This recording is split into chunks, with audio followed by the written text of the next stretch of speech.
ပရိသတ်များအားလုံးပဲမင်္ဂလာပါရှင်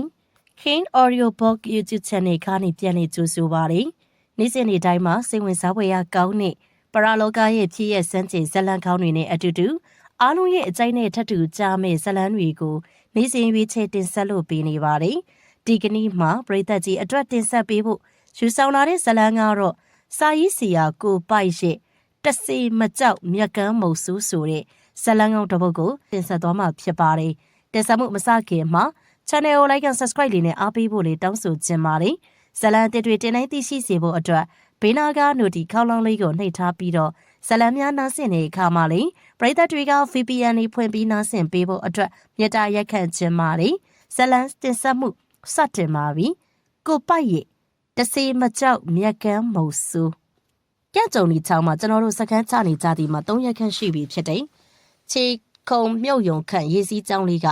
ချောင်းရဲ့အလေလောက်စီကတရွေ့ရွေ့စီးစင်းနေတာဖြစ်တယ်။တချို့နေရာလောက်မှာခြေမျက်စိသားသားရေးရှိတယ်။ကြောက်စရစ်တို့အောက်ခြေရှိနေခြင်းကြောင့်ရေကကြီးလင်းနေတော့တယ်။အဲဒါကြောင့်ညအခါလာတာတာမှာကျွန်တော်ဟာချောင်းရည်တွဲမြေပြင်မှာရှက်တိုက်ကူးခတ်နေတဲ့ငါးလေးတွေလက်မခတ်လုံးပတ်ရှိကိုစောင်းသားနဲ့လိုက်လာခုန်နေတယ်။ကျွန်တော်တို့တဲပေါ်ရောက်တာနဲ့တပြိုင်နက်ကောင်းကင်ရံကမိုးတွေသွန်းချလာတော့တယ်။တစ်ချက်လေးအဝိမှာမိုးဆက်မိုးပေါက်များထိခတ်ဆိုးလာချီတော့တယ်။အေးလုံးနဲ့မိုးဆက်မိုးပေါက်တွေဖြစ်တာကြောင့်ကြက်သိမ်းထမိမတက်ဖြစ်ရတယ်။မိုးကိုတဲကြီးမဲကြီးရွာလေးပြီဖြစ်တယ်။အချင်းအခါမဟုတ်ရွာတဲ့မိုးဖြစ်တယ်။ဒုက္ခပဲ။စောရည်တင်တော့မိုးမိပြီ။လင်းမြင့်နိုင်ကပြောလာတယ်။ကျွန်တော်တို့ကမိုးအတိတ်ကိုစောင့်ရင်စောရည်တင်ကိုမျှော်ရင်တောက်စားနေကြသည်မှာ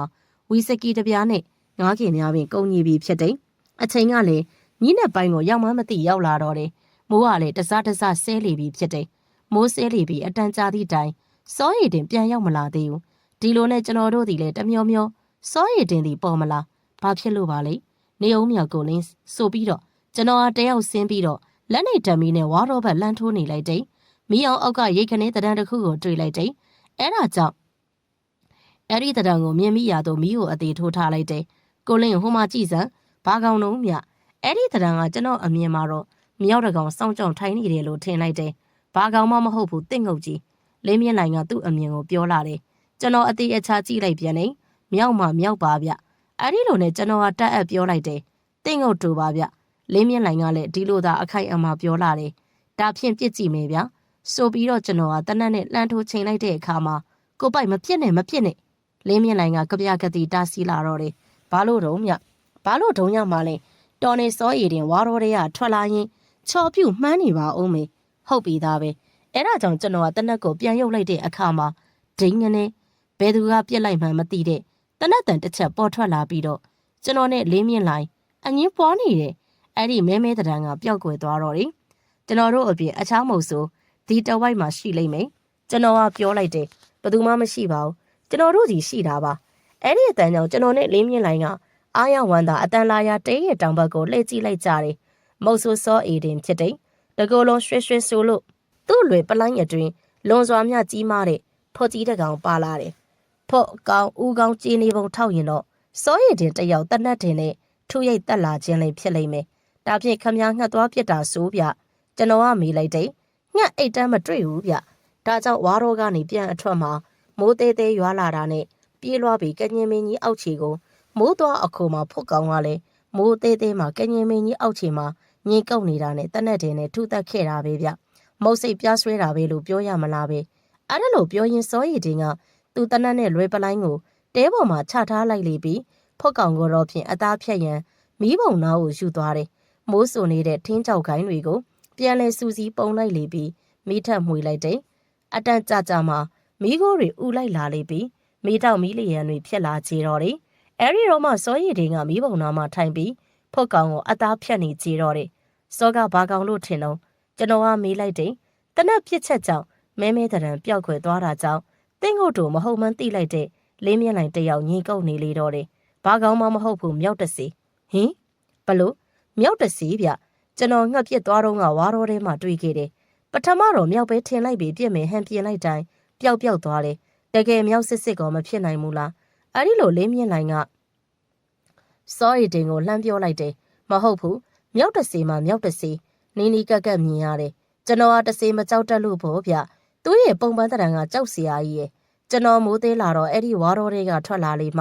ှဒီကောင်ကိုမမြင်တွေ့ရတော့တာဒီတဲနာရောက်လာမှဆရာလေးတို့အငင်းအခုံဖြစ်နေတာကိုလှမ်းကြည့်လိုက်တော့ဒီကောင်မှန်းသိတာနဲ့ပြစ်ထည့်လိုက်တာပဲတွေ့တယ်လားပျောက်သွားတယ်ဒီကိစ္စနဲ့ပတ်သက်လို့လေးမြင့်လိုင်ကဝေခွဲမရဖြစ်နေတယ်လို့ကျွန်တော်ဟာစောအီတင်ပြောတဲ့မြောက်တစီကိစ္စကိုဘဝင်မကြဖြစ်လို့နေပြန်တယ်ဒီလိုနဲ့စောအီတင်နဲ့ဘလို့မှအငင်မပွားလို့တော့ဘူးထမလုံးရွာသားစောအီတင်ကမုတ်ဆိုးကောင်းတစ်ယောက်ဖြစ်တော်လေစိတ်ဆက်တဲ့သူဖြစ်တယ်လူပုံပန်းတရံနဲ့တော့လိုက်ဖက်သူမဟုတ်ဖြူဖြူနွဲ့နွဲ့ဖြစ်တယ်ဒေါသကြီးတဲ့စဉ်းစားချင်းချင်းချင်းမရှိဘူးအရင်စလို့ဆုံးဖြတ်ချက်ချတတ်တဲ့သူဖြစ်တယ်ကြီးအိုမလို့အဖေသုံးဖြုံးတတ်သူမဟုတ်အတက်နိုင်ဆုံးကြီးမသုံးမင်းနဲ့သူ့ရဲ့တားကောင်ကိုကြီးသည်ဖြစ်စေငယ်သည်ဖြစ်စေရအောင်လှုပ်တတ်တဲ့သူဖြစ်တယ်အခုကျွန်တော်နဲ့လေးမြင်လိုက်အငင်းပွားနေတဲ့ပြက်မှတ်ကိစ္စကိုတော့ဖြင့်စောရည်တင်ကတားကောင်မရမှန်းသိပေမဲ့မဟုတ်မှန်းသိလေအောင်ကြည်တောင်ဖြုံးလိုက်ခြင်းအတွက်သူ့အကြောင်းသိတဲ့ကျွန်တော်တို့အတွက်အံ့ဩဖွယ်ပင်ဖြစ်ချေတော့တယ်ခိုင်လုံသောအကြောင်းတော်ဖြင့်ရှိလိမ့်မယ်ကိုလင်းအိတ်ကြဆိုဗျအဲ့ဒီလိုနဲ့ကျွန်တော်တို့ကစခန်းတဲပေါ်မှာတက်အိတ်လိုက်ကြတော့တယ်ကံကြုံနီချောင်းရီဟာလေရေးတလဟောဆင်းလာပြီဖြစ်တယ်မိုးဆဲသွားလေတာကြောင့်တော်သေးတယ်လို့ပြောရမယ်ဘာကြောင့်လဲဆိုတော့ချောင်းရီဟာငကိုချင်းမျက်စိတာတာမှသည်ရင်စိုးခန့်ကိုရောက်လာပြီဖြစ်တယ်ဟာပွားတာပဲဟေအဲ့ဒီလိုနဲ့စောရည်တင်ရဲ့ဝမ်းသာအားရပြောလိုက်တဲ့ကြောင့်အိတ်မပြောသေးတဲ့ကျွန်တော်ကအိတ်လျက်ကခေါင်းထောင်ကြည့်လိုက်တယ်ချောင်းရည်နဲ့အတူမျောပါလာတဲ့တစ်တုံတေကိုင်းအခက်အမိုက်တိုက်ကြားမှာကြီးပေါက်လေးတစ်ကောင်ကိုတွေ့လိုက်တယ်ကျွန်တော်လှမ်းတွေ့လိုက်တဲ့အချိန်မှပင်စောရည်တင်ကကြိုးခွင်းနဲ့လှမ်းပစ်ဆွတ်လိုက်ပြီးဖြစ်တော့တယ်စောရည်တင်ရဲ့လောက်ရက်ကိုကျွန်တော်ကခေါင်းထောင်လို့အားမရထထိုင်ပြီးကြည်နေမိတယ် peace peace peace ကြီးချေပေါက်လေးကစောရည်တင်ပွေ့ပိုက်နေတဲ့ကြားမှာအော်ဟစ်နေတယ်အမေမိခင်မကြီးနဲ့ကွဲလာတာဖြစ်မယ်အဲ့ဒီလိုကျွန်တော်ကလှမ်းပြောလိုက်တယ်ဟာမလုံးနဲ့စောရည်တင်ကခါးကြအတမြောင်ကိုစုပ်ကန်၍အသွားနဲ့ကြီးကောင်လေးရဲ့လေတိုင်ကိုလှိဖြတ်မိလုံနေလေလို့ကျွန်တော်ကအလန်တကြားအော်ဟစ်တားလိုက်တယ်ကျွန်တော်ဟန်တားသူဟာအချီးနီးဖြစ်သွားရပြီမင်းကွာဒုက္ခတွေကိုလှုပ်ရက်တယ်အဲ့ဒီလိုသာကျွန်တော်ပြောလိုက်တယ်ကြီးကောင်လေးကစောရည်တင်လက်တွင်းမှာပင်စန်းငင်ဖြစ်နေရင်ကငိမ့်ကြသွားတော့တယ်မြစ်တာတရားနည်းနည်းလေးမှမရှိပါလားမုတ်ဆိုးကတားတက်ကြတယ်ဆိုပေမဲ့လို့စင်စင်စားစားချင်းချင်းတော့ဖြင့်ရှိရမှာပေါ့ကျွန်တော်ကစိတ်ပြက်စွာနဲ့ပြန်လဲအိတ်လိုက်တော့တယ်အတန်ကြာတော့မိကနေအိတ်ပြော်သွားတယ်အိတ်ပြော်ချိန်မကြာလိုက်လို့ထင်တယ်တစုံတယောက်ရဲ့လှုပ်ခါမှုကြောင့်နိုးလာရအပြန်နဲ့ဘာလဲကိုလင်းလင်းမြင့်လိုက်မှတိလို့မီးလိုက်တယ်စောရည်တင်ဘဲသွားလဲလင်းမြင့်လိုက်ကမီးလာလို့အံ့ဩတကြီးသူ့ကိုပြန်ကြည့်လိုက်ခါဘဲသွားရမှာတော့တဘိုးတဘာသွားနေတာဖြစ်မှာပေါ့မဖြစ်နိုင်ဘူးကျွန်တော်နိုးနေတာကြာပြီအစကျွန်တော်လည်းအဲ့ဒါလို့ထင်တာပြီးတော့ကိုပိုက်ကအိပ်ပျော်နေလို့မကြားတာဖြစ်မယ်ဟင်းကောင်အတန်လေးစခန်းနဲ့မဝေးလောက်တဲ့နေရာကကြားရတယ်ဟင်းကိုလင်းဆိုလိုတဲ့သဘောကစောအီတင်တပူတပါသွားရင်အန်ရည်နဲ့ကြုံပြီးထင်းတဲ့သဘောပေါ့ကျွန်တော်တော့အဲ့ဒါလို့တွက်ဆမိတာပဲ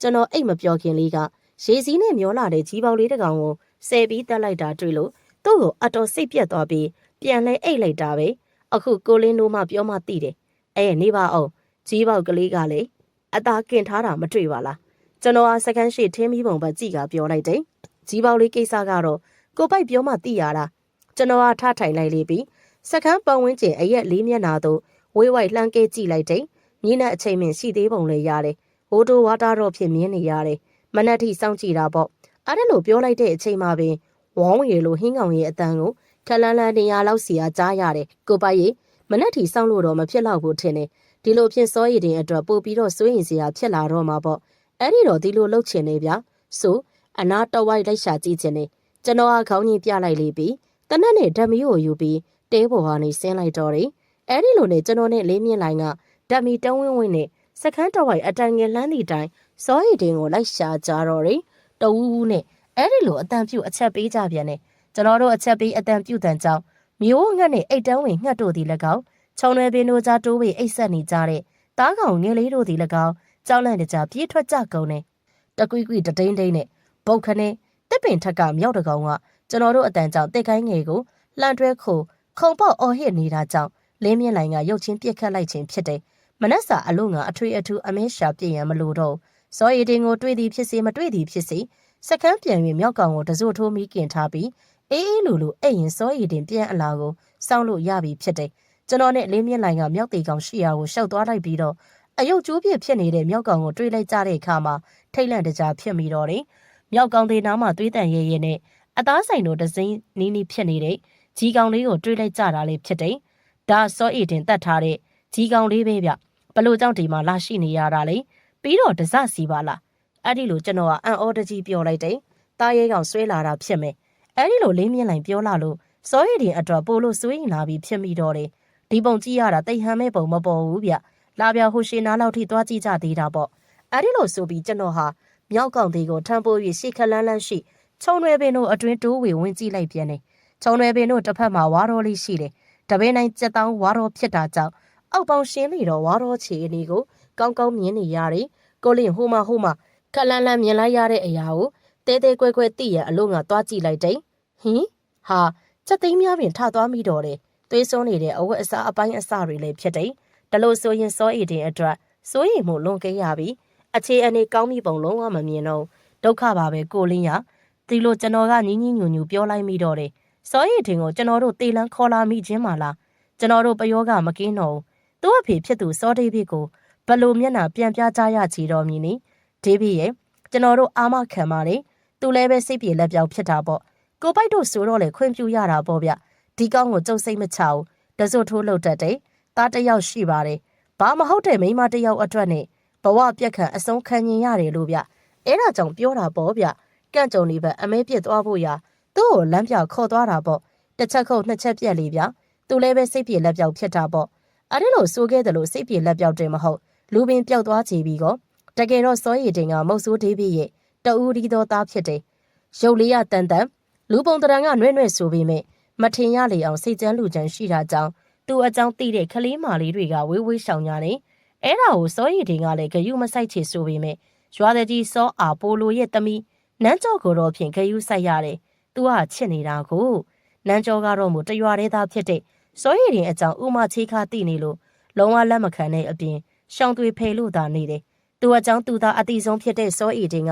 နန်းကျော်နဲ့တွေ့ရင်အတက်နိုင်ဆုံးအချို့သားဆုံးစကားကိုဆိုတယ်အချို့သားဆုံးအပြုံးကိုပြုတယ်သူအကြောင်းကိုအတွင်းမနှောစောကြောတိထားတဲ့နန်းကျော်ကခါခါတီးတီးညင်းပယ်လေးတယ်ပြောခဲ့တယ်လို့စိတ်မရှိတဲ့စိတ်ဆက်တဲ့စောရည်တင်ကကြာရှည်မနှွေ့နိုင်ဘူးမူလာတက်ခန့်စိန်ရင်ကြောင့်နန်းကျော်ကိုအာရမသိမ့်ပိုက်ဖို့ကြံလေတော့တယ်တညနေဆောင်ရွာထိပ်ဈေးဒီအိုလေးမှာပန်းရည်ချမ်းကပ်ဖျားဝတ်ပြုတ်နေတဲ့နန်းကျော်ကိုချင်းချောက်ဆွဲခေါ်ပြေးလေတယ်နန်းကျော်ကခေသူတော့မဟုတ်စိတ်ကြမ်းဝင်နေတဲ့စောရည်တင်ကိုအတိုက်အခံမလို့အကြောက်အကံမယုံအသားတကြီးလိုက်ရောညီထွေစွာနဲ့လိုက်ပါသွားတော့တယ်အဲ့ဒီမှာစောရည်တင်ရဲ့အမြင်အသိရှော့ရှော့ရှူရှူပေါ့မိမတယောက်ခိုးရတာတဲလွယ်ပါကလားပေါ့နို့ဘယ်ဟုတ်ပါမလဲအမတ်တမဲ့လိုနဲ့နန်းကျော်ကသူမရဲ့ခြုံထဲလေးကိုဖျားပရဝုံမှာတမင်တကချထားခဲ့တယ်အဲ့ဒီခြုံထဲပေါ်ဝါလေးကိုပိုင်ရှင်မဲ့မြင်သွားတဲ့အဓိကဟာသူမအန်ရဲ့ကျုံလေးပြီးလို့တည်သွားနိုင်လောက်လို့ဒီတွင်မှာတော့သူမကိုလာခဲ့ပြီးလိမ့်မယ်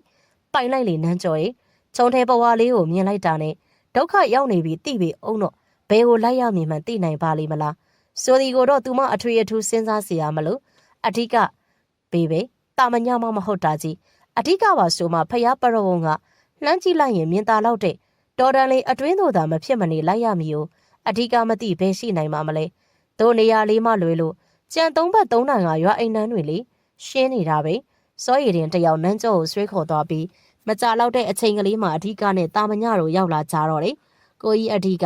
နန်းကျော်တော့အန်ရယ်နဲ့ကျုံနေပြီပေါ့ညီဖြစ်သူတာမညကခြုံထဲပေါ်ဝါကိုမြင်တာနဲ့စိုးရိမ်တကြီးပြောလာကြတော့တယ်ညီလေးမင်းနေခဲ့ကြီးဟိုရှိဟာဒေါ်ရန်လေးထဲမှာဖြစ်နိုင်တယ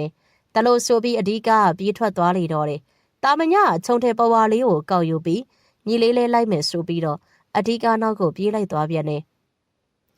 ဘဲဝေးပြေးနိုင်အောင်မှာတော့စောရည်တင်ကလက်လွတ်ပြေးလေခြင်းမဟုတ်နန်းကျော်ကိုတွဲဆွဲပြီးသွားရလေခြင်းကြောင့်ထင်တယ်လို့ခရီးမပေါ့စောရည်တင်နင်ခေါ်ရနောက်ကအသားတကြီးလိုက်ခဲ့တာပဲဟာမောလိုက်တာနားပြရစီအောင်တို့ဆိုလေတော့ရှင်နာကပြောင်းအောင်စကန်မဲ့နားကြတာပေါ့လို့ဆိုပြီးပြောလေတဲ့အတိုင်းနားကြလေတယ်နားလို့မှအပန်းရံမပြေမီအဓိကနဲ့တာမညတို့ရောက်လာတော့တယ်မြန်လိုက်တာမြန်မှာပေါ့အဓိကနဲ့တာမညကလူကောင်ထွားထွားတွေပဲပြီးတော့ခြေလွတ်လက်လွတ်ပြေးလိုက်ခဲ့ကြတာလေ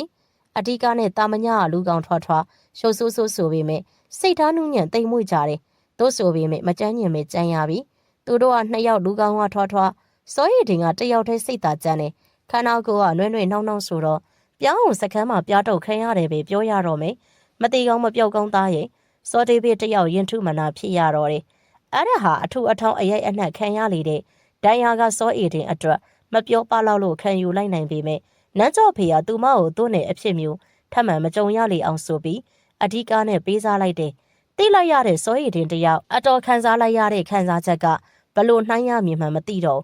့ထိုဒီနေ့မှစလို့တမိုင်မိုင်တတွေစားမဝင်အိတ်မပြောလွမ်းနာကြနေခြင်းလည်းမဟုတ်တယောက်တည်းတငင်းငင်းတိုင်ငိုင်ငိုင်မှောင်ကောက်ကောက်တုတ်တုတ်မလို့တခါဆိုတလို့ငိုခြင်းလဲငိုလိုက်ပြန်တယ်ထိုဒီကစောဒေးဘေးပြောပြတဲ့သူ့ရဲ့သားတော်မောင်ရဲ့အကြောင်းဖြစ်နေတော့တယ်ဒါကြောင့်ပြောတာပေါ့ကျွန်တော်တို့ကန့်ကြုံနေဘက်ခေါ်သွားခြင်းနဲ့လမ်းပြသဘောလေးပါတာပေါ့ခေါ်ကြည့်လေအဲ့ဒါကြောင့်စောရည်တင်ရဲ့သဘောထားကိုမိလိုက်တဲ့အခါမှာခက်ခက်ခဲခဲနားချပြောရမည်တွက်ထားခြင်းသည်လုံးဝမှားနေပြီပြုံးလေးနဲ့ခေါင်းငိမ့်လာတော့တယ်အဲ့ဒီတော့ကသူ့အပြုံးကိုကျွန်တော်ကလင်းမြင့်လိုက်မှအထိပ္ပယ်မဖော်တတ်ကြအောင်စိတ်မကောင်းပါဘူးဗျာအော်နှုတ်ဆက်အပြုံးနေများလားကျွန်တော်နဲ့လင်းမြင့်လိုင်ကစောရည်တင်ရဲ့တွေးစွနေတဲ့အဝတ်အစားအစုပ်အပြေးတွေကိုစိတ်မကောင်းစွာနဲ့ကောက်ယူသိမ်းစီလိုက်ပြီးစကန်ပြန်အိတ်မဲ့အစီအစဉ်ကိုဖျက်လိုက်ခါစူးစမ်းရှာကြည့်ကြပြန်တယ်ခြေအားပင်ပြောက်နေပါကောလား3-4ရက်ရှာကြပြန်လဲမတွေ့ဘူးဒါလို့ဆိုတော့ရှင်းနေပြီပေါ့တားရင်ကောင်အယိုးအေးမင်မချန်ခဲ့ပါကလားတို့ဒီမဟုတ်မြေရှိုးမှုပြန်သွားတာလားဒါပေမဲ့စခန်းသိမ်းပြန်ကြမယ်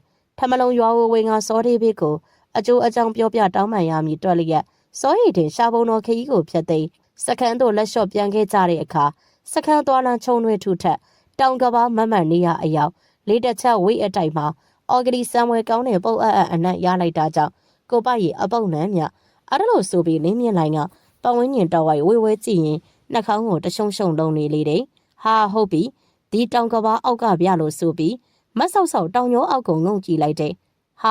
ာဆူဆူဝါဝါရနန့်စိုးကြောင့်လင်းမြင့်လိုက်ကအခေါင်းကိုပြန်မတ်လိုက်ပြီးဒီအောက်မှာအသေးကောင်ရှိတာသိကြပြီမမြင်ရဘူးလားအဲ့ဒါလို့ကျွန်တော်ကမေးလိုက်ရင်လင်းမြင့်လိုက်ရဲ့အနားသွားကသူကဲ့သို့တောင်ကျောကဘာအောက်ကိုငုံကဲကြည့်လိုက်တယ်အပုပ်နဲ့ဆူဆူဝါဝါသာရလိုက်တယ်အပုပ်ကောင်ကိုမမြင်ရစူးချုံနဲ့ပိတ်ပေါင်းတို့တင်းကျမ်းမှာကလားဒီအပုံနဲ့ကြည့်ရတာမတင်ငါဘူးဗျလင်းမြင့်လိုင်ကမျက်နှာကိုရှုံ့တော့ပြောလာကြည့်တော့ကျွန်တော်လည်းကိုလင်းလိုပါပဲဗျဒီတော့တေးကြအောင်စင်းကြည့်ကြဆိုဗျကျွန်တော်စကားကြောင့်လင်းမြင့်လိုင်ကတတက်လေးပေါ်ယုံပြုံးပြလေးပြီးတေးကြအောင်ဆိုတော့စောရည်တင်ဖြစ်နေမလားစိတ်ထင်နေလို့ပေါ့ဟုတ်လားလို့မေးလာတယ်ကျွန်တော်စိတ်မကောင်းကြီးစွာနဲ့ခေါင်းကြီးပြလိုက်ရတော့တယ်အဲ့ဒီလိုနဲ့နှစ်ယောက်သားနှက်ခေါင်းတွေကိုလက်နဲ့ကာပိတ်ပြီးတောင်ကျောကပယ်ရက်မှာခက်ခက်ခဲခဲတော်တူတရွေ့ရွေ့စင်းငင်ကြတော့တယ်အလိုလေးဗျထင်ထားလေတဲ့အတိုင်းလူသေးအလောင်းတစ်ခုကိုမှောက်ခုံကြီးတွေ့လိုက်ရတယ်။အဝိဗလာကျင်းရှိတယ်။လုံချောခန္ဓာကိုယ်တော့ဖြစ်မဟုတ်တော့ကောက်ချစ်ဒဏ်ရာများစွာနဲ့ခြေပြက်လက်ပြက်အပြင်ဦးကောင်းခုံကွဲအပ်လို့ရှိနေတယ်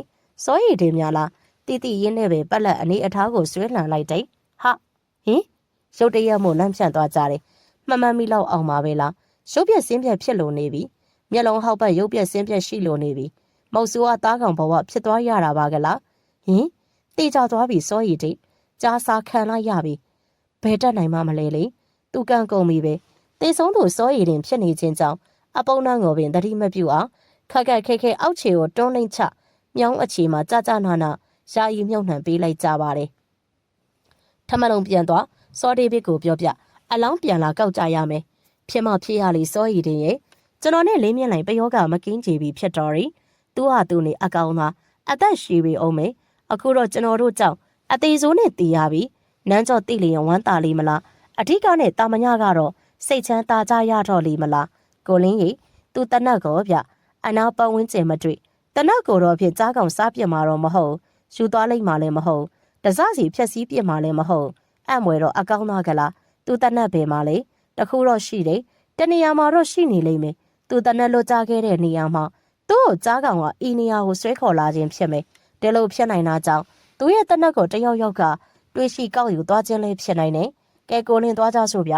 အဲ့ဒီလိုနဲ့ကျွန်တော်နဲ့လင်းမြင့်လိုင်ကစေမကောင်းကြီးစွာနဲ့ထမလုံးကိုပြန်ငှိကြတော့တယ်ဘယ်တက်နိုင်မှမလဲလေတိုက်ဆိုင်နေပဲပြောရမလားပဲသူရဲ့အသေးနှလုံးကိုစုပ်ချီသွားတဲ့ကောင်းကလည်းတေးပြီးလေဗျဘလို့စောဒေးဖေပြောချင်တာကနန်းကျော်ရဲ့ယောက်ျားအဓိကတေးသွားပြီဆိုတာလားရှင်းအောင်ပြောစမ်းပါဗျအဲ့ဒီလိုကျွန်တော်ကအလောတကြီးမေးလိုက်တော့စောဒေးဖေကအဝေးကိုငေးတွေ့ကြီးကြည့်နေလေပြီးမှဖိုးခွားတေးသွားပြီဆိုတော့လေပြဿနာအေးသွားပြီပေါ့ရေလို့ပြောလာတဲ့စကားကြောင့်ပိုပြီးအံ့ဩမိပြန်သေးတယ်။ဘာရီလဲဗျဘလို့ရီတော့ရှင်းအောင်ပြောစမ်းပါဗျဒီလိုဗျလွန်ခဲ့တဲ့3ရက်လောက်ကတောဆက်မှာအထီးကလူတက်ခံလိုက်ရတယ်။အဲ့ဒီကိစ္စနဲ့ပတ်သက်ပြီးမနေ့ကစောအားပို့လို့နဲ့တာမညလာသွားကြတယ်။ဖိုးခွားကိုဆွဆွဲလာကြတယ်။မဖြစ်နိုင်ဘူးကိုပိုက်ကိုလင်းတို့နဲ့အမဲပြထွက်သွားတာကြာပြီ။ပြန်လာကြရင်ကိုပိုက်တို့ကိုမေးကြည့်ချင်လို့ပြောထားတယ်။ကောင်းပြီလေတကြီးကိုကျွန်တော်တို့သွားပြောပြတာပေါ့ကျွန်တော်နဲ့လင်းမြင့်လိုင်ကရောက်မဆိုင်ဆိုသလိုပင်တကြီးအားပို့လို့တို့အိမ်ထွက်ခဲ့ကြတယ် လိုက်သွားကြည့်ကြတာပေါ့ဆိုပြီးတကြီးအားပို့လို့နဲ့တာမညကအဲ့ဒီနေ့လေခင်းမှာပင်ကျွန်တော်တို့နဲ့အတူစောရည်တင်အလောင်းမြုံနှံထားရကိုလိုက်ခဲ့ကြတော့တယ်ကဲဘလို့လဲတာမညဒါဖိုးခေါ်မဟုတ်လို့ဘသူလဲ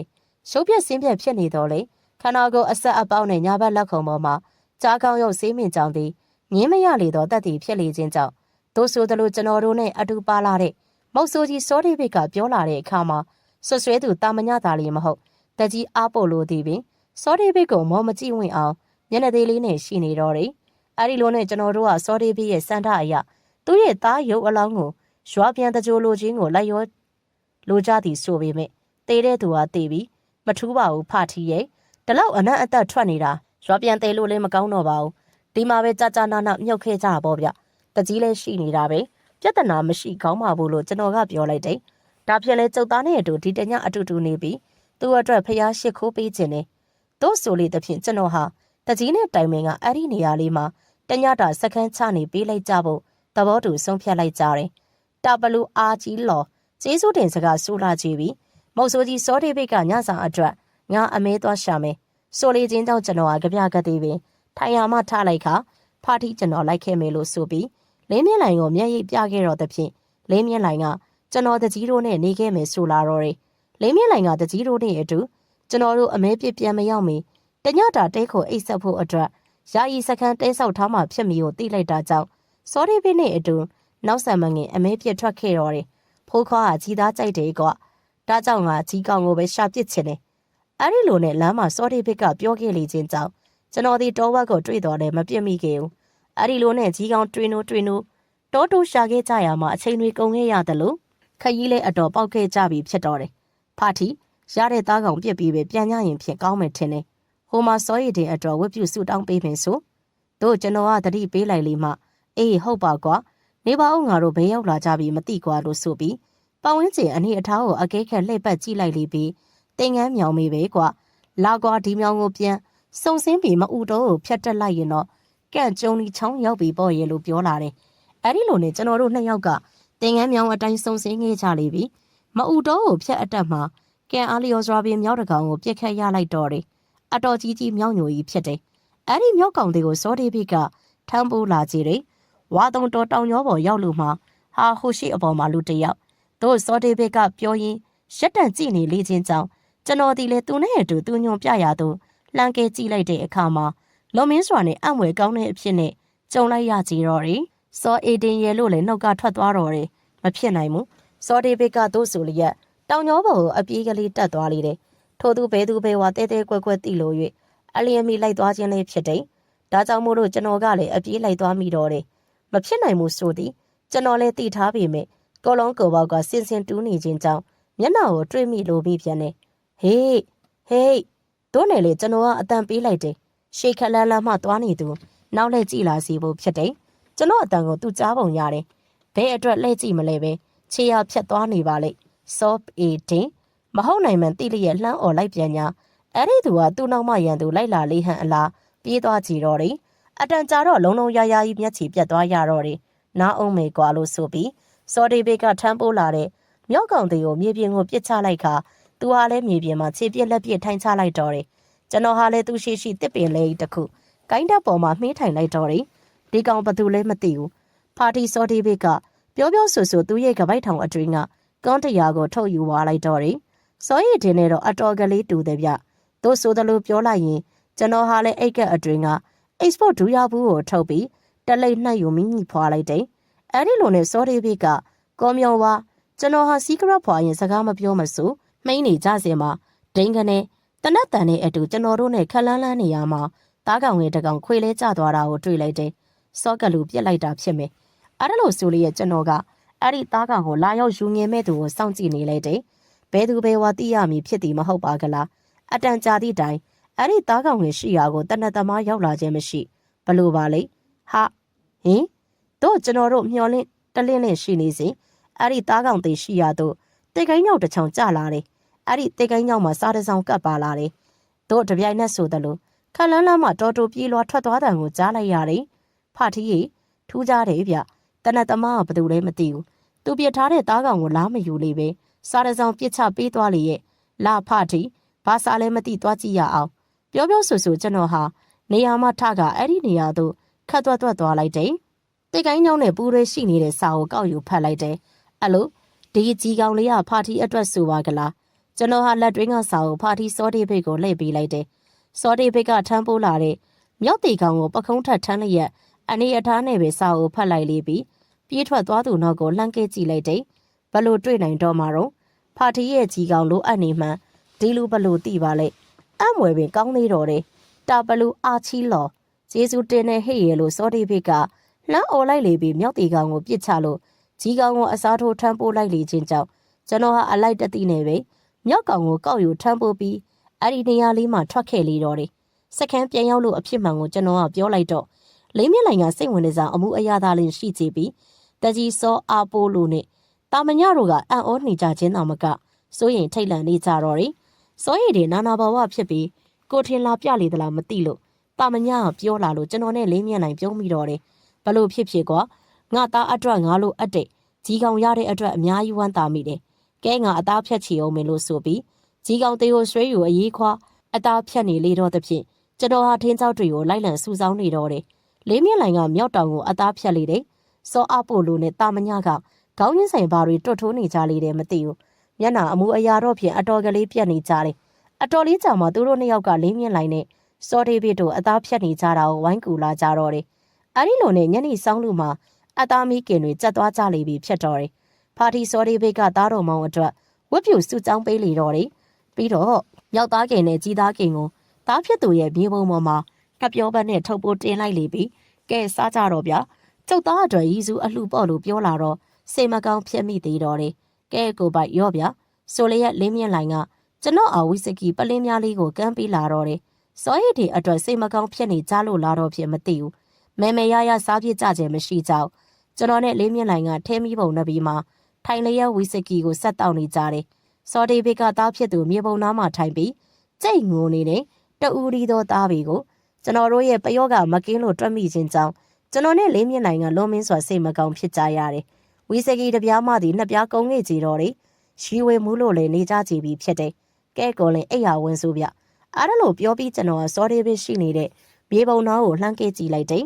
ဟာကျွန်တော်ရင်ထိတ်သွားမိတယ်အဲ့ဒီနေရာလေးမှာစောဒေးဗစ်မရှိတော့ပါကလားစကန်တဲပေါ်တက်အိတ်နေသလားတွက်လို့လှည့်ကြည့်လိုက်ပြန်တယ်စောအောက်ပိုလိုနဲ့တာမညာနှစ်ယောက်သာရှိတော့တယ်ဖာတီးပဲထွက်သွားလဲမသိဘူးအဲ့ဒါလို့စိုးကြီးလေးရဲ့အမောင်တို့တွင်ဝိုက်ကြည့်လိုက်တယ်ရေးချင်းလွန်နေတာဖြစ်လို့ဘိုးတော်ဝါသားလေးရဲ့မြည်သည့်အရာကိုမှတဲကွဲမမြင်ရအောင်ဟိုနားဒီနာအလေးအခင်းသွားနေတာဖြစ်မှာပေါ့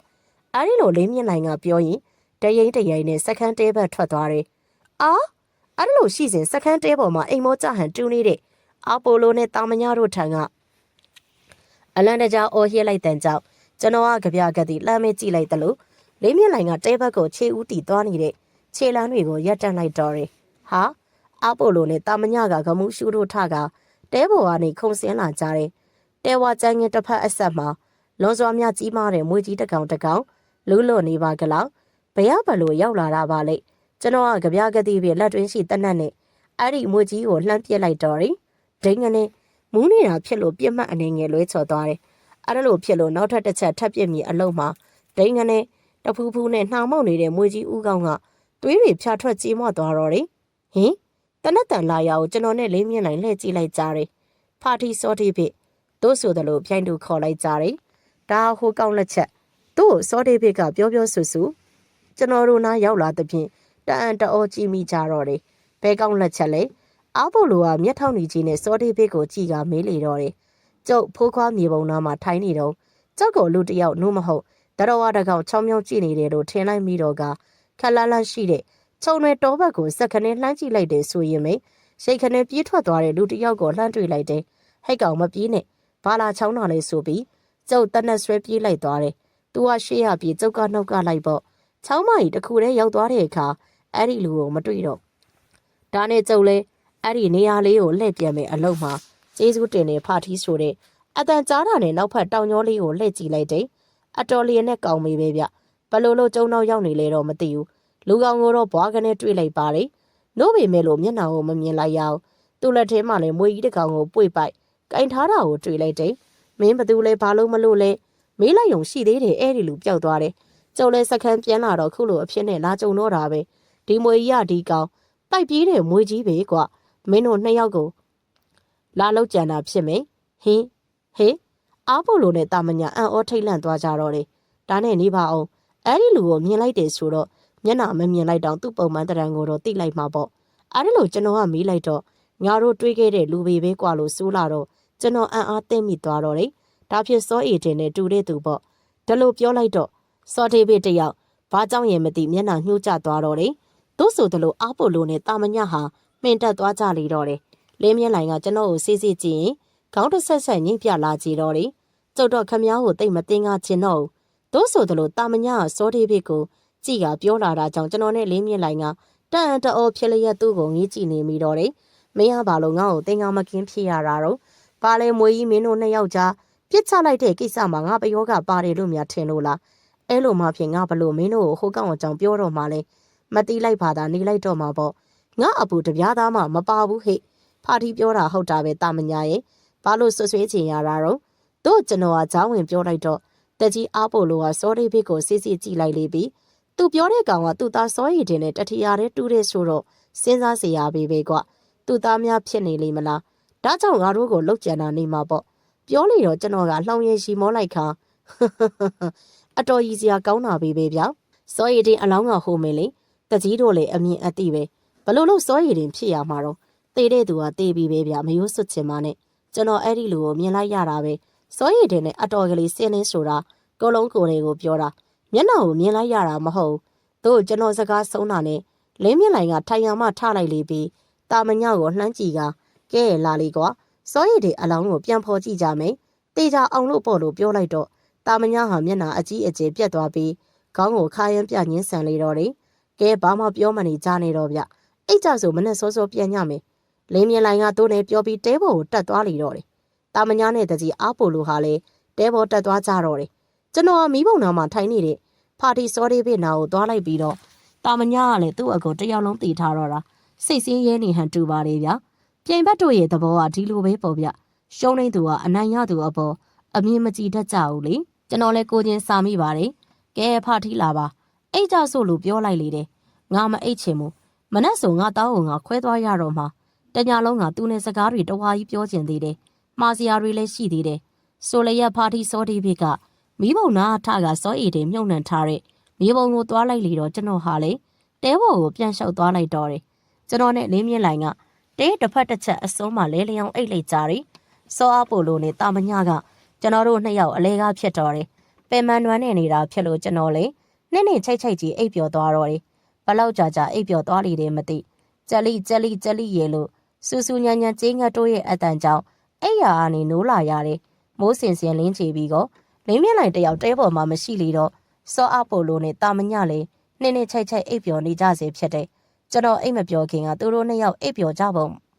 အပေါ်တလုံးတရွရွဖြစ်နေကြတယ်ကျွန်တော်စိတ်ထင်မိုးလင်းလူမှသူတို့အိပ်ပျော်သွားကြပုံဖြစ်မယ်ကျွန်တော်ကဖာတီစောဒေးဗစ်ကိုတတိရလိုက်တာဖြစ်လို့မြေပုံရှိရာကိုလှမ်းကဲကြည့်လိုက်တယ်စောဒေးဗစ်လည်းမရှိပါလားလင်းမြင့်လိုက်နဲ့အတူတူထွက်သွားကြလေသည်လားတယောက်တက်စီသွားကြလေတာလားတော့မသိဘူးကျွန်တော်ဟာတဲပေါ်မှာညင်သားစွာဆင်းလိုက်ပြီးဘီးပုံနာကိုသွားလိုက်တယ်စားလောင်နေတာဖြစ်လို့အသားခင်တစ်ခုခုယူစားဖို့ဖြစ်တော့တယ်ဟင်မြည်ဒီအသားခင်များရှိမနေပါလား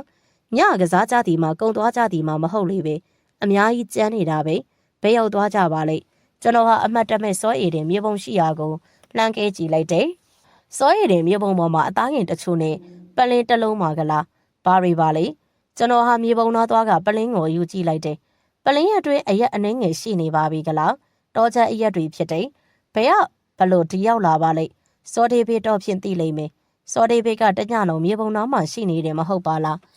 စောဒေးဗစ်ကအရက်မတောက်တာဒီအရက်ဘယ်ကနေရောက်လာတာပါလိမ့်အခုမနက်မှရောက်လာတာဖြစ်လိမ့်မလားတဦးတယောက်ယူလာတောက်ပြီးထားခဲ့တာလေလားသို့မဟုတ်စောရည်တင်အတွက်လာထားသွားတာများလေလားဆိုတဲ့ကျွန်တော်သိလိုတာတွေကိုစောဒေးဗစ်သာလျင်ပြောနိုင်မိလိမ့်မယ်ဒါကြောင့်စောဒေးဗစ်ပြန်အလာကိုစောင့်ရအောင်မယ်ကျွန်တော်ကပရွက်စိတ်နေမြအုံခဲနေတဲ့အသားခင်တို့ကိုတော့ဖြင့်မြင်းမြစားလောင်မွတ်သိပ်ပါစီမစားဝင်တော့ကျွန်တော်ဟာထင်းမီးပုံနာကိုပြန်သွားလိုက်ပြီးတော့စိတ်ပြက်လက်ပြက်မီးပုံနာကိုထိုင်ချလိုက်ပြီးအတိတ်ပဲမဲ့စွာပြဖုံးနေတဲ့မိခဲတို့ကိုလေရက်လိုက်လေသဖြင့်မကြမီမှာထင်းမီးတောက်တွေပြန်ဖြစ်လာလေတော့တယ်မိတောက်မီလီယံတွေကိုကြည့်ရင်ကျွန်တော်ကတောင်စင်ရင်မယာတွေးနေမိတော့တယ်အဲ့ဒါလို့ရှိစဉ်တဒိန်းဒိန်းနဲ့ခက်လန်းလန်းဝယ်ယုံတောနောက်ွယ်စီမှ တနတ်တန်တွေထွက်လာတာနဲ့အတူဝါယုံတော်အတွင်းကလူတစ်ယောက်ပြေးထွက်လာတာကိုတွေးလိုက်တာကြောင့်ကျွန်တော်ကထိုင်အောင်မှထလိုက်ပြီးလက်တွင်းရှိတနတ်နဲ့ပြေးထွက်လာသူကိုလှမ်းချိန်လိုက်တယ်။အဲဒီသူကကျွန်တော်ရှေ့တူတူကိုပြေးလာမလို့နဲ့တစ်ဖက်တောင်ကျောလေးပေါ်ကိုတိုးဝှေ့တွေကတက်သွားလေတော့တယ်။ကျွန်တော်ကတနတ်ကိုပြန်ရုပ်သိမ်းလိုက်ပြီးဝါယုံတော်အတွင်းကနောက်ထပ်ထွက်လာမဲ့တနတ်သမားကိုမျှော်မိတော့တယ်။ကျွန်တော်ထင်ထားတာလေးမြက်လိုက်နဲ့စောဒေးဗစ်တို့နှစ်ယောက်တောင်းမှမဟုတ်တယောက်ယောက်တော့ဖြစ်လိုက်ပါထွက်ခဲ့မယ်လို့ထင်ထားပေညာဘယ်သူမှထွက်မလာကြဘူး။ဝါယုံတော်အတွင်းတိတ်ဆိတ်ငြိမ်သက်လို့ရှိတယ်။အဲဒါကြောင့်ကျွန်တော်ကပြေးထွက်လာသူတွေ့တက်သွားတဲ့တောင်ကျောပေါ်ကိုလှမ်းကြည့်လိုက်တယ်။ဟင်အဲ့ဒီသူတောင်ကျောပေါ်မှာလှမ်းကြည့်နေပါလား။ကျွန်တော်ကိုကြည့်နေတာတော့မဟုတ်။စောရည်တွေမြေပုံရှိရာကိုကြည့်နေတာလည်းဖြစ်တယ်။ခွာစောရည်ငါနှုတ်ဆက်ခဲ့တယ်ဟဲ့။မင်းစိတ်ချလက်ချသွားပြီတော့ဟဲ့။မင်းလှုပ်ချင်တာတွေငါဆက်လုပ်ပေးမယ်။အဲ့ဒါလို့ပြောပြီးအော်ဟဲ့ပြောလာလိမ့်ပြီးလှစ်ခနဲဆိုအဲ့ဒီနေရာမှာပြေးထွက်သွားလိတော့တယ်။ဘလို့တွေပါလေ။သူပြောပုံဆိုရရင်အဲ့ဒီသူကစောရည်တွေရဲ့တငယ်ချင်းမိတ်ဆွေဖြစ်လိမ့်မယ်။စောရည်တွေလှုပ်ချင်တဲ့အလုပ်တွေဆိုတာဘာတွေပါလဲ။သူဆက်လုပ်ပေးသွားမယ်ဆိုပါလား။သူဘာတူလဲ။ကိုလုံးကိုဘောက်ကတော့စောရည်တွေအဆက်အပေါက်မျိုးဖြစ်တယ်။မျက်နှာကိုတော့ဖြစ်ကျွန်တော်ကွက်ကွက်မြင်လိုက်ရတာကြောင့်စောရည်တွေမဟုတ်မှန်တေချာတိလိုက်ပြီးဖြစ်တယ်။သူမျက်နှာကဗမာတယောက်နဲ့လဲတူတယ်။မေဟိုကာရှိတယ်။မုတ်စိတ်ပတိုင်းတို့ဟာထူလဲပြစ်။သူ့လက်တွင်းမှာတော့တနတ်တလက်ရှိနေတယ်။ပြောင်းရှည်ဖြစ်တဲ့မြစ်ထေးတွေစွတ်ကျဲအင်းကြီးနဲ့အနားစားတို့ဖွာလန်ကျဲပြင်းနေတဲ့ပေါင်းမီတုံနဲ့တောစီဖက်နှက်ကိုခြေစွပ်မပါဘဲဝတ်ဆင်ထားတယ်။အကိုကြီးအဲ့ဒီလူဘသူလဲ။ဘယ်အချိန်ကကျွန်တော်နားရောက်နေမှမသိတဲ့တာမညမေးလာတဲ့ကြောင့်လှမ်းကြည့်လိုက်တယ်။တာမညနဲ့အတူတကြီးအားပို့လို့ရှိနေတယ်။ဘသူလဲဆိုတော့ညအမွေလာပြစ်သွားတယ်သူဖြစ်မှာပေါ့။ဟင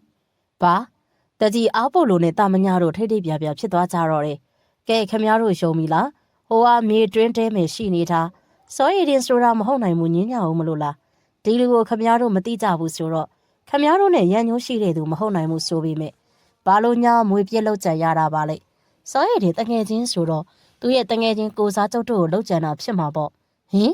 ်တာမညပြောစကားစဉ်းစားစီရပါလား။သူတငယ်ချင်းမို့သူတို့ကိုလောက်ကြံရလေအောင်သူတို့ကရောစောရည်တွေပေါ်ဘလို့မကောင်းတာတွေလုပ်ခဲ့ကြလို့ပါလေ။ဟင်ဒါဖြစ်မင်းတို့ကစောရည်တင်ကိုဘာတွေလုပ်ခဲ့ကြလို့ဟိုကောင်ကသူ့တငယ်ချင်းအတွက်လက်စားချေတက်ဖြတ်ချေရတာတော့အဲဒီလိုကျွန်တော်ကမေးလိုက်တော့စောအားပိုလိုရောတာမညပါအကြီးရဲ့ကျမျက်နှာပြတ်သွားကြတော့တယ်တုံ့လှုပ်သွားကြပုံလေးဖြစ်တယ်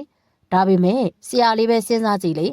ေဒီလူကျုပ်တို့နဲ့ဘာရန်ညိုးရန်စာမရှိပါပဲလျက်ကျုပ်တို့ကိုလှုပ်ကြံနေဆိုတော့စောရည်တင်နဲ့ပတ်သက်လို့အကြောင်းတစ်ခုခုရှိလို့လှုပ်ကြံလာတာဖြစ်မှာပေါ့စောရည်တင်ကတာမညကိုအဓိကကိုရီးစားလူပတ်ဆိုပြီးအမုန်းတရားဖြစ်နေတာလေဒီတော့ဟုတ်ပါပြီအဓိကကိုသူတတ်သွားတာဖြစ်မယ်ပြီးတော့တာမညကိုလည်းသူတတ်ချင်နေသေးတာဖြစ်မယ်အဲ့ဒါလို့ပြောလာတဲ့စကားကြောင့်ကျွန်တော်ဒီပြင်လက်ခံရမလို့ဖြစ်ချေတော့တယ်ဒါလို့ရှိစင်လေးမြက်လိုက်နဲ့စောတိပြပြန်လာကြလေတယ်ဘလို့လဲကိုလေဟိုကောင်နဲ့ဘဲမှာစုံပြီးဘာတွေဖြစ်ခဲ့ကြတာတော့ဒီလိုကျွန်တော်ကမေးလိုက်တော့လေးမြက်လိုက်နဲ့စောတိပြကတအံ့တော်ဖြစ်သွားပြီးတော့တယောက်မျက်နှာတယောက်ဝေခွဲမရဟန်နဲ့ကြည်လိုက်ကြလိမ့်ပြီးဘသူနဲ့တွေ့လို့ဘာတွေဖြစ်ရမှာလဲဗျကျွန်တော်တို့ဘသူနဲ့မှမတွေ့ဘူးဘာမှလည်းမဖြစ်ခဲ့ကြပါဘူးကျွန်တော်တို့နှစ်ယောက်အမင်းရှာထွက်ကြတာဒီမနက်စာအတွက်ပေါ်လို့ပြောလာပြန်တော့ဒီတခါအန်အော်တကြီးဖြစ်ရတာကကျွန်တော်ဖြစ်တော်တယ်အဲ့ဒါကြောင့်ကျွန်တော်အိယာကဒိုးလာရတဲ့နောက်ကြုံရတဲ့အဖြစ်တွေကိုပြန်ပြောပြလိုက်လေတော့တယ်အေးကွာဖိုးခွာမြေပုံမောကအရက်ပလင်းက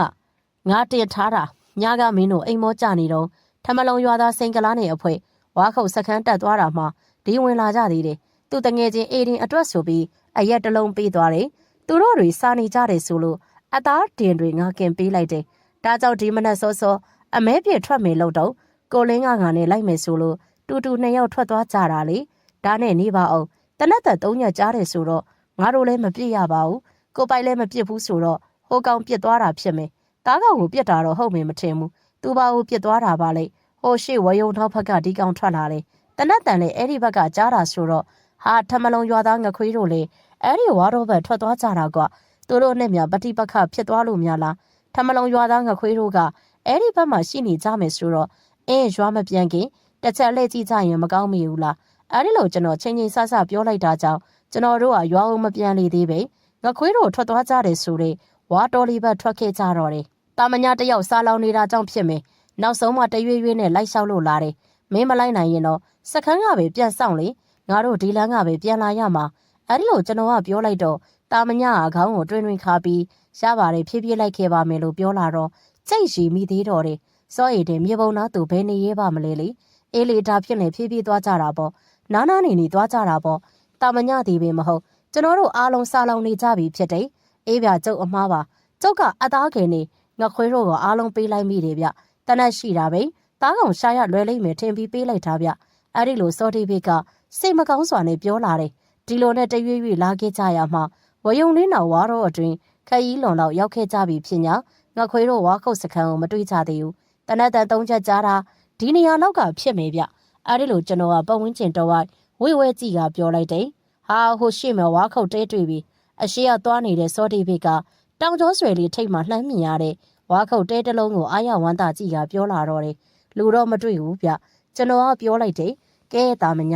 ဟိုတဲရောက်ရင်တော့နားနေလို့ရပြီအဲ့ဒီเจ้าမငါတခုခုရှာကျွေးချင်မယ်သို့ဆိုသလိုစောတိဘိတ်ကတာမညကိုလှည့်ကြည့်ပြောလာလေတော့စောတိဘိတ်ရဲ့စိတ်ရင်းစေတနာကိုလေးစားမိပြန်သေးတော့တယ်တကယ်ဆိုစောတိဘိတ်ကိုတာမညနဲ့တကြီးအားဖို့လိုတို့ကအမြင့်ကြီးလေးချင်းမရှိကြရုံမကတားဖြစ်သူအေးဒင်းကိုတောင်လူသက်သမားရဲ့လို့စွတ်ဆွဲဆွဲပြောခဲ့ကြသေးတယ်မဟုတ်ပါလားစောတိဘိတ်ကအင်မတန်သဘောထားပြေဝသူပါလားတားတမုတ်ဆိုကြီးဖြစ်ပေမဲ့လေကျင်နာတတ်တဲ့နှလုံးသားရှိသေးပါလားအော်ဒါကတော့ဝမ်းစာကိစ္စပေမို့ကိုတကန့်စီပေါ်လ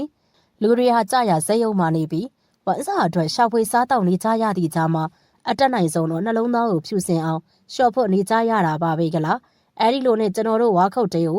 ရောက်လာကြတဲ့အခါမှာလူရဲလို့အရေးအယောင်တော့မဟုတ်ဘူး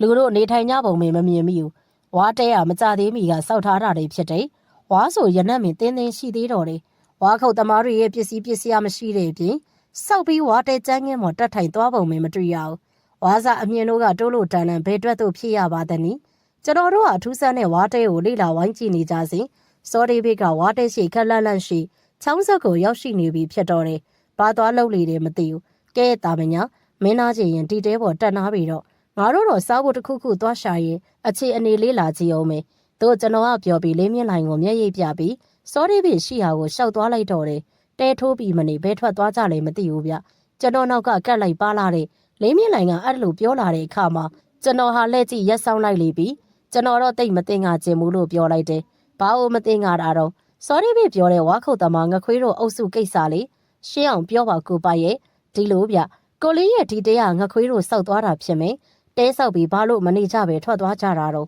သူတို့သဘောနဲ့ထွက်သွားကြတာရောဟုတ်ရဲ့လားတော့မသိဘူးတစုံတရာပယောကကြောက်များလားဘာတော့မြတစုံတရာပယောကဆိုတာ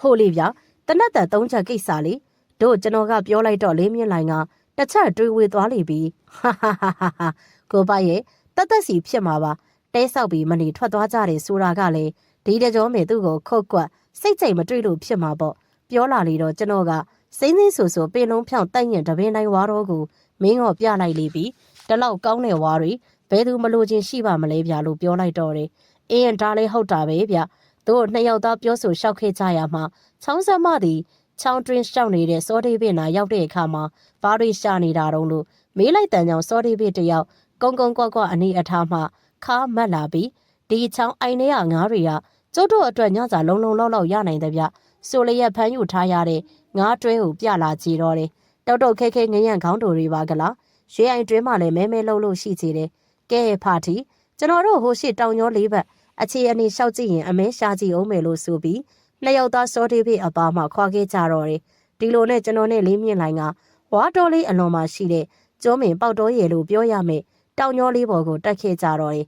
အဲ့ဒီတောင်ကျော်လေးတစ်ဝိုက်မှာဝါပင်တို့ကျိုးတို့ကျဲတဲရှိတဲ့အပြင်ဇင်းပြုံးပင်နဲ့တစ်ပုတ်ပင်တို့ပေါက်ရောက်လိုက်ရဲ့ရှိတာကိုလည်းတွေ့ရတယ်တကွိရဲ့လို့စူညံနဲ့မြောက်တန်ကြောင့်ဇင်းပြုံးပင်ပြောတို့လှမ်းကဲကြည့်လိုက်ကြတယ်ဟင်သွေးတန်ရဲ့လက်တစ်ဖက်ပြက်နေတဲ့မြောက်ကောင်မလားကျွန်တော်တို့ကိုလှမ်းမြင်လို့ကြောက်လန့်တဲ့ကြအော်ဟစ်နေတာဖြစ်တယ်အဲ့ဒီနေရာလေးမှာပြေးလွှာထွက်သွားရန်အလို့ငါလေသူ့မှာတေကိုင်းတစ်ခတ်တို့ကိုခိုးလွှဲစီယာလက်တစ်ဖက်မှမရှိလေတော့တာပဲဘလို့လုံးမလဲကိုပိုက်လေးမြင့်လိုင်ကမြောက်ကောင်ရဲ့ဖြစ်အင်ကိုစိတ်မကောင်းကြီးစွာကြည့်ရင်လည်းပြောလာတော့တယ်ဒီဝက်ကျွေးကိုဖြတ်ပေးတာအကောင်းဆုံးဖြစ်လိမ့်မယ်ဒါလို့ပြောပြီးကျွန်တော်ကလက်တွင်းရှိတနတ်နဲ့လှမ်းပြစ်လိုက်တော့တယ်ဒိန်ပုတ်ခနေကျွန်တော်ကမြောက်ကောင်ကိုမြင်းမြုပ်ပေးလိုက်တော့တယ်အသားစားလို့ပြစ်ခတ်လိုက်ခြင်းမဟုတ်မြောက်ကောင်ရဲ့ဝက်ကျွေးကိုအဆုံးတက်ပေးလိုက်တာဖြစ်တယ်ကျွန်တော်ကမုတ်ဆိုးဖြစ်ပေမဲ့လေဒုက္ခခံစားနေရတဲ့သားကောင်ငယ်တို့ရဲ့အသားကိုဘယ်တော့မှတက်ဖြတ်စားလိမ့်မရှိဘူးလေးမြင့်နိုင်ကလေကျွန်တော်လိုပဲဖြစ်တယ်ဒီမြောက်မုတ်ဆိုးလက်ကလွတ်လာတာတော့မဟုတ်ဘူးဗျတမင်တက်ဒုက္ခပဲလွတ်လိုက်တာဖြစ်မယ်လို့ကျွန်တော်ကပြောလိုက်တယ်ကိုမစားချင်တဲ့အသားပြစ်မနေနဲ့တော့ပေါ့ဗျဘာလို့များအဲ့လိုလုပ်ရတာပါလဲအင်မတန်ရက်ဆက်ရုံမာတယ်မုတ်ဆိုးဖြစ်မယ်ဗျတို့ဆိုတယ်လို့လေးမြင့်နိုင်ကလည်းပြောလာတော့တယ်ဘယ်ဟုတ်ရမှာတော့မြ အဲ့ဒီအတန်ကြောင့်ကျွန်တော်နဲ့လေးမြင့်လိုက်ဟာခက်လန်းလန်းရှိတစ်ပုတ်ပင်ရှိရာကိုလှမ်းကြည့်လိုက်ကြတယ်ဘယ်သူမှမတွေ့ပါလားအတန်ကထိုနေရာမှလာတာပဲတစ်ပုတ်ပင်ကြီးကတော့ဖြင့်စကားပြောမှာမဟုတ်ဘူးအဲ့ဒါကြောင့်တစ်ပုတ်ပင်ကြီးတော်ဝိုင်စူးစိုက်ကြည့်လိုက်ကြတယ်အတန်ကြာသည့်တာတိတ်ဆိတ်ငြိမ်သက်လို့နေတယ်တစ်ပုတ်ပင်နောက်ွယ်မှာရှိလိမ့်မယ်လေးမြင့်လိုက်ကိုတိုးညင်းစွာကပ်ပြောရင်းတစ်ပုတ်ပင်တော့တိုးကပ်သွားလိုက်တယ်အဲ့လိုချင်းကပ်သွားတဲ့ဆိုရမှာခြေဖွာနေတနက်ကိုရှေ့တူတူကိုချိန်ရွယ်သွားကြတာလည်းဖြစ်တယ်ဘသူလဲမင်းပါပြောချင်တာလေတို့နဲ့ပြောလဲပြောတစ်ပုတ်နာရောက်တဲ့အခါမတိုင်မင်မဲလျက်နှစ်ယောက်တစ်ပြိုင်နဲ့ရုပ်ချင်းဆိုသလိုတစ်ပုတ်ပင်နောက်ွယ်ကိုထိုးချိန်လိုက်ကြတယ်ဘသူမှမရှိဘာကောင်မှမရှိပါလားအနောက်ပတ်ဝန်းကျင်အနောက်ဘက်မှာလည်းရှင်းရင်ဟုတ်သေးရဲ့လားကိုလင်းရဲ့တို့ကျွန်တော်ပြောလိုက်တဲ့အခါမှာတဟားဟားနဲ့ရီရတယ်ဟေ့တင်းခွေကြက်ကောင်းလေးကိုများမောက်စိုးကြီးနှစ်ယောက်ကအသေးအတန်ချောင်းမြောင်းပစ်ချင်ရတယ်လို့ဗျကျွန်တော်တို့တွေ့လို့တဲ့လူသည်တစ်ပုတ်ပင်နောက်ွယ်မှာမရှိခက်လာလာတောင်ညိုးလေးပေါ်မှာဖြစ်နေတယ်မလောက်ပါနဲ့ခမ ्या ကိုကျုပ်တို့တွေ့လို့စကားပြောချင်လို့ဖြစ်မလားလို့ကျွန်တော်ကလှမ်းပြောလိုက်တယ်အဲ့ဒီမှာ तू ကတွေ့လို့ तू ကလာရတယ်လေဗျာလို့ဆိုလို့တော့ကျွန်တော်နဲ့လေးမြင့်လိုင်ကတစ်ပုတ်ပင်နောက်ဖက်ခက်လန်လန်တောင်ညိုးလေးပေါ်ကိုတက်သွားလိုက်ကြတယ်အဲ့ဒီသူတောင်ညိုးလေးအဆက်ကျုံးမြင်အောင်မှထိုင်းနေတယ်မဟုတ်ပါလားရှုပ်ရှက်ခတ်နေတဲ့ခြုံပုတ်ပင်တို့ကိုတိုးဝေသွားကြရတာကြောင့်အဲ့ဒီသူကိုလှမ်းပြီးမျက်ခြေမပြတ်မကြည့်အားသူ့နာအလင်းအမြန်ရောက်သွားအောင်သာခတ်တွတ်တိုးဝေဖေရှားသွားနေရတာကြောင့်ဟင်မရှိတော့ပါလားသူထိုင်နေတဲ့ကျုံးမြင်ခြေကိုရောက်ခဲ့ကြတယ်အဲ့ဒီသူကမရှိတော့ပါဘူးဒီလူရှောင်ပြေးသွားပြီဗျဒါဖြင့်လည်းဘာလို့ကျွန်တော်တို့ကိုသူ့စီလာခိုင်းရတာလဲဗျအတော်စုပ်ပဲတဲ့သူပဲတို့နဲ့ပြောလျက်ကျွန်တော်ကစိတ်ပြက်စွာနဲ့အဲ့ဒီကျုံးမြင်အောင်မှခြေပြက်လက်ပြက်ထိုင်ချလိုက်တော့တယ်လေးမြင့်လိုင်ကကျွန်တော်နားမှာထိုင်ချလိုက်ပြီးတော့သူ့ရဲ့အဝတ်အစားတွေမှာတွေ့ကပ်နေတဲ့နောက်ပိုးသီးလေးတွေကိုတစ်ခုချင်းဆွဲခွာနေတော့တယ်ကျွန်တော်ကအဲ့ဒီသူကိုဒေါသဖြစ်မိတာကြောင့်မတွေ့ချင်ရင်ဖြစ်နေစောစောကလေးကထွက်သွားပါလားတတ်ကျုပ်တို့ကိုဒုက္ခပေးတာပဲဗျရဲလို့အော်ပြောပြလိုက်တယ်ခမ ्या တို့ကကျုပ်စကားကိုမှဆုံးအောင်နားမထောင်တာပဲဗျကျုပ်ပြောတာခမ ्या တို့ကိုလာပါကျုပ်စောင့်နေမယ်လို့မှပြောတာမဟုတ်ဘူးလေတွေ့လို့သူကလာရတယ်လို့ပဲပြောခဲ့တာပဲဗျမတွေ့လို့သူကတော့ရှောင်းနေမှာပဲဆိုတဲ့စကားကိုတော့စောင့်မှနားမထောင်ကြတာလေဘဲတက်နိုင်မှမလဲကျုပ်ကိုတွေ့လို့တာနဲ့လာကြတော့တင်းငွေချက်တောင်ပြေးထွက်သွားပြီစားစရာမရှိရင်တော့ကျုပ်ထားခဲ့တဲ့မြောက်လက်ကိုပဲစားရရင်ဖြစ်စားကြကြည့်ဗျကျုပ်ပြစ်ဖြတ်ထားတဲ့မြောက်လက်ကိုထားခဲ့တယ်ကျိုးမေခွားစုံပေါ်မှာရှိတယ်လောက်ဝလက်ဖြတ်ကျိုးကျင်နေတာတွေ့မယ်အဲ့ဒါဘာလို့လဲဆိုတော့ခမ ्या တို့တကြိုးပေးခဲ့တဲ့မြောက်ကောင်တစ်လုံးညှက်နေတာလေဘလို့မှဆွဲထုတ်လို့မရဘူးအဲ့ဒီအချိန်ကကြားကောင်ကသူ့အစာလိုတွက်ပြီးလာနေပြီကျုပ်အမြင်မြန်ပြီလို့ဒါကြောင့်တန်းတန်းနဲ့နှစ်ချက်လောက်ကြားကောင်ကိုချောင်းနဲ့ပြင်းမောင်းထုတ်လိုက်ရတယ်အဲ့ဒီတစ်လုံးကြီးကိုလည်းကျုပ်တယောက်တည်းမလို့မနိုင်ဘူးအဲ့ဒါကြောင့်မြောက်ကောင်ရဲ့လက်အရင်လောက်ကနေတန်းတန်းနဲ့ပြစ်ဖြတ်ပေးခဲ့တာပေါ့ဗျာဟင်အဲ့ဒီသူကတို့နေပြောပြီးလက်ခနဲ့ပြေးထွက်သွားပြန်တော့ကျွန်တော်နဲ့လေးမြင့်လိုင်ကလောက်ခါရမ်းကြံခဲ့တဲ့ဝါသုံးပင်တွေကိုငေးကြည့်မှင်တက်နေကြတော့တယ်ကြားလိုက်ရတဲ့တနက်သုံးညကိစ္စရှင်းသွားရကြပြီဖြစ်တယ်ကိုလေးရေသူမှန်လားကျွန်တော်တို့မှန်လားဆိုတာတော့ဖြင့်မပြောတတ်ချီတော့ဘူးဗျလက်ပြက်မြောက်လေးနဲ့ပတ်သက်လို့ဘယ်သူရဲ့ကဲတင်ချင်းကမှန်ကန်ချင်းရှိသည်ကိုသိကြပါလိမ့်စကဲကိုပါရေစခန်းမေးပြန်ကြတာပေါ့ဗျအဲ့ဒီလိုနဲ့ကျွန်တော်တို့နှစ်ယောက်ဟာအဲ့ဒီသူကိုမကြေမနက်နဲ့စခန်းကိုပြန်ခဲ့ကြတော့တယ်အဲ့ဒီသူဘသူလဲဘယ်လိုလူစားလဲဘာလို့အားပေါ်လို့တဲ့တာမညကိုလှုပ်ကြံတက်ဖြတ်ချင်ရတာလဲစောရည်တင်တငယ်ချင်းကိုပြောတာနဲ့စောရည်တင်လှုပ်ချင်တဲ့အလုပ်တွေသူဖြစ်မြောက်အောင်ဆက်လုပ်ပေးမယ်ဆိုတာတွေဟာလ